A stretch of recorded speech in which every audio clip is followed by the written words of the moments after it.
those before, okay?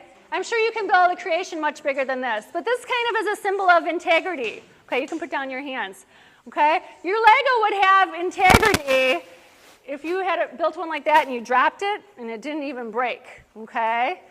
So if it didn't have integrity, maybe this foundation down here had big chunks and holes in it and it was kind of wiggly and wobbly, then it wouldn't have integrity.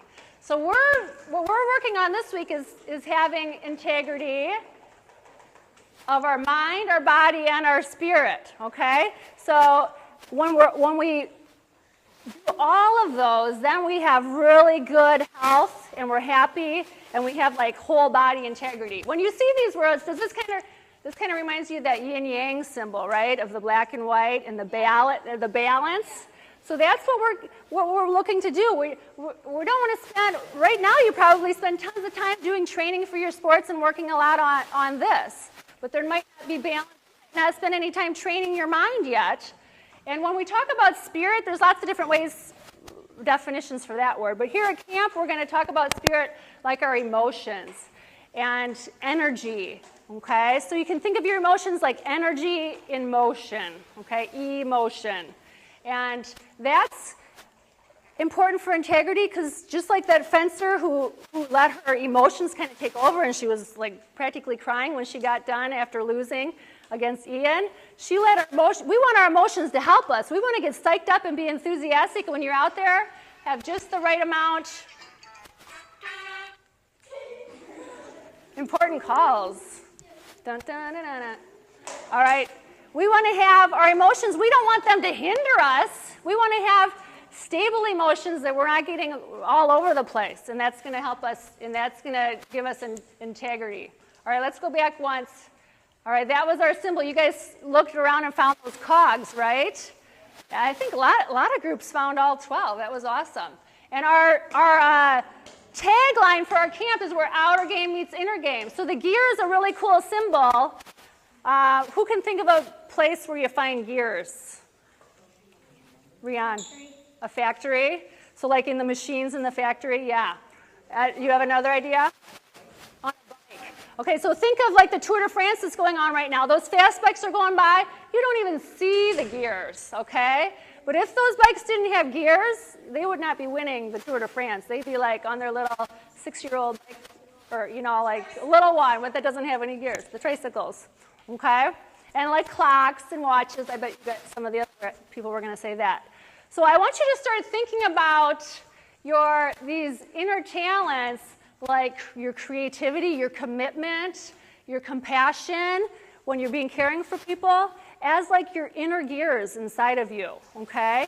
And your intuition will kind of tell you which gear you need to use at which time. Because you know with the bike, right, when you're going up a hill, you're not going to use the same gears when you're going down a hill, okay? So we're going to talk throughout the week, we're going to talk about when you might want to turn on different gears and some ideas. So each day after lunch, I'm going to go into some of these things. Because when we were looking through from the scavenger hunt, those were tricky, weren't they? Did you guys look at some of them? You're like, I don't know what the answer to this is, okay? So I know some of these are bigger words like suppleness. So we'll go over those more. What I also want to bring up is like the inner game with affirmation and visualization. That's not the only things for inner game, right?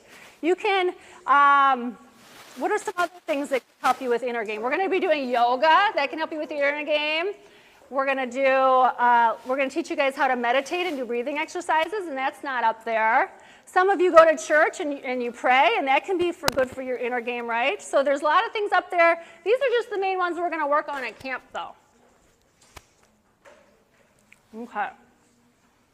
All right, so inner game training. I want you guys to know that this isn't foo-foo stuff that we're learning when we do yoga later. There are a lot of teams now, like the Seattle Seahawks, they actually have a hired mindfulness coach on their staff, teaching them the visualization, the breathing exercises, and all about the inner games. You're going to find if you get better and better in your sport when you get to college that a lot of those colleges and top teams are doing yoga. Here's the Iowa State basketball team. Does anybody know who this guy is? All right. All right. when he was on the bench, I don't know, we're going to try to guess what he's doing. You think he's thinking about what he's going to have for lunch? Yeah. I want a cheeseburger. Okay, or maybe he just got a foul called on him, and he noticed that his inner workings in his mind were starting to work against him, and so he was trying to center himself and get back on track, okay, with some breathing exercises. All right, I don't know what team this is. Who do you think would be wearing hats like that? Some rugby guys or something? Okay, here's the athletics are out there on the field. All right, so this is just some ideas of what colleges and top athletes are doing. You know, they might be having their yoga mats on the track. Another basketball team. Here's a team, maybe they're doing a relaxation exercise or a visualization, and one of their coaches is leading them through it. Okay? So the skills we're going to teach you today are, in a few years, when you get on a more top team, you might already know what they are when you start doing this with coaches in college. We want to introduce you guys to these things. Okay?